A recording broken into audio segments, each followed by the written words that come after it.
তোমরা অনেকেই আমাকে বলেছো, দিদি পুরী মন্দিরে গিয়ে বা পুরীতে গিয়ে তুমি সব কিছু দেখিয়েছো, তাহলে শুধু পুরী মন্দিরটা বাদ যায় কেন? দেখো, পুরী মন্দিরের ভেতরে ক্যামেরা অ্যালাউ নেই। এই যে পুরীর মন্দিরে যেতে যেতে আমি যেটুকুনি দেখাতে পারবো ক্যামেরাতে, অবশ্যই তোমাদের সাথে শেয়ার করব। এইটা ছিল পুরী মন্দিরের এন্ট্রান্স গেট, এন্ট্রান্সের রাস্তাটা।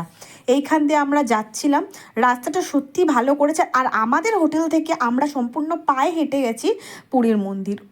এত সুন্দর সময়ে গেছিলাম, বিকেলবেলার টাইমটা ওই দেখো দেখতে দেখা যাচ্ছে পুরীর যে, আমরা চেয়েছিলাম যে ওই টাইমটা যাব যখন ধ্বজাটা চেঞ্জ করা হয়, কিন্তু আমাদের একটু লেট হয়ে যাওয়াতে সবে ওটা চেঞ্জ হয়েছিল। তো আকাশটা দেখতেই পাচ্ছ, একদম মানে কি বলবো, মানে ছবিতে আঁকা যেরকম আকাশ থাকে সেরকম টাইমে আমরা গেছিলাম। ওইখানে ওই যে যে লোকটা হাত দিয়ে দেখালো, ওই নিয়েই নাকি ট্রাফিক গার্ড, উনি সব রাস্তাঘাটটা ঠিক করছে। যাই হোক, এই যে আমি পুরী মন্দিরে প্রবেশ করে নিয়েছি। আর এই সময় মন্দিরটা যে কি সুন্দর লাগছিল দূর থেকে আকাশটা, আমি তোমাদের মানে অতটা ক্যামেরাতে ওঠেনি, অতটা না আমি চোখ দিয়ে দেখেছি। তবে হ্যাঁ, যতটা ক্যামেরাতে তোলা যায়, যতটা অ্যালাউ করবে ততটা আমি তোমাদের সাথে শেয়ার করব। কিন্তু হ্যাঁ, ভেতরের কোনো কিছুই দেখা যাচ্ছে না। আমি পুরীর অনেক মন্দিরে গিয়ে দেখলাম মোবাইল একদম অ্যালাউ করছে না, করা উচিতও না, কারণ এর অনেক অন্য রকমের সাইড এফেক্টও হয়। এই যে মন্দিরের বাইরেটা, আমি আগেও একবার গেছিলাম কিন্তু তখন এতটা সুন্দর দেখিনি, মন্দিরের বাইরেটাও এত সুন্দর, বসার জায়গা, জলের ব্যবস্থা, জুতো রাখার জায়গা, খুব সুন্দর করেছে।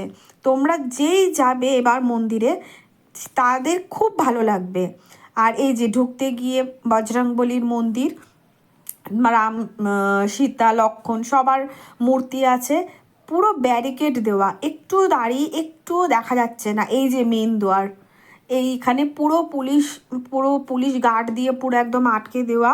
এইটুখানিই দেখাতে পারলাম, এর ভেতরে আর কিছুই সত্যিই দেখানো অসম্ভব, কারণ টোটালি অ্যালাউড। আর আমাদের সবসময় উচিত যে কোনো মন্দিরে প্রোটোকল মেনে চলা, কারণ নিশ্চয়ই কোনো কারণবশতই প্রোটোকলগুলো করা হয়। তো যেইটুকুনি দেখাতে পাচ্ছি সেইটুকুনি দেখছি। পুরো দেখতে পাচ্ছ যে ব্যারিকেড দিয়ে পুরো রাস্তাটাকে ব্লক করা। এবার তোমাদের দেখানোর পুরো রাউন্ড করে ঘুরিয়ে দেখিয়ে দিচ্ছি যে কীভাবে মন্দিরটার ঢোকার রাস্তাটা আর কি।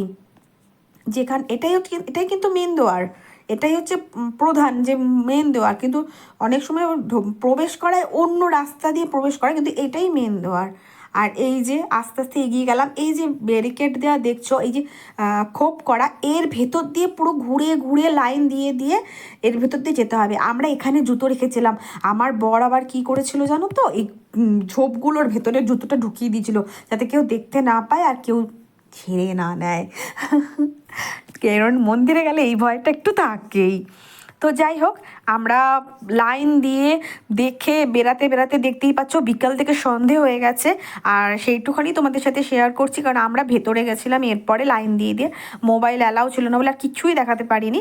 এই যে সন্ধেবেলার পুরীর মন্দিরের শোভা, মানে খুব সুন্দর, যে লাইন দিয়ে দাঁড়িয়ে আছে সবাই, ঠিক এরকমভাবে আমরাও গেছিলাম। তুই ভেতরে মোবাইল অ্যালাউ না। অনেক মানে প্রচুর, জানি না সেদিনকে কি ছিল, যে এত মানুষ এসেছে, এত মানুষ এসেছে, এত ভিড় ছিল বলার মতন না।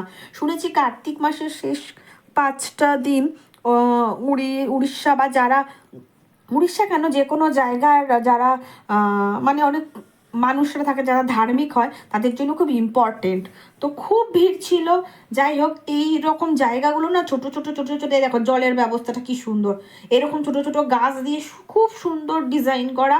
আমি তো 2-4টা রিলসও বানিয়ে ফেলেছিলাম, এত সুন্দর জায়গাটা, লাইট পোস্টগুলো এত সুন্দর, খুব সুন্দর। সত্যি বলছি, আমার এইবার গিয়ে না মনে হয়েছিল যেন না, একটা মানে আগে যেরকম পুরীর মন্দির দেখেছি তার থেকে অনেকটা আলাদা, অনেকটা আলাদা। আমাদের বলতে গেলে হিন্দু ধর্মের এটা একটা তীর্থস্থান, আমাদের মানে 4টে তীর্থর মধ্যে এটা একটা।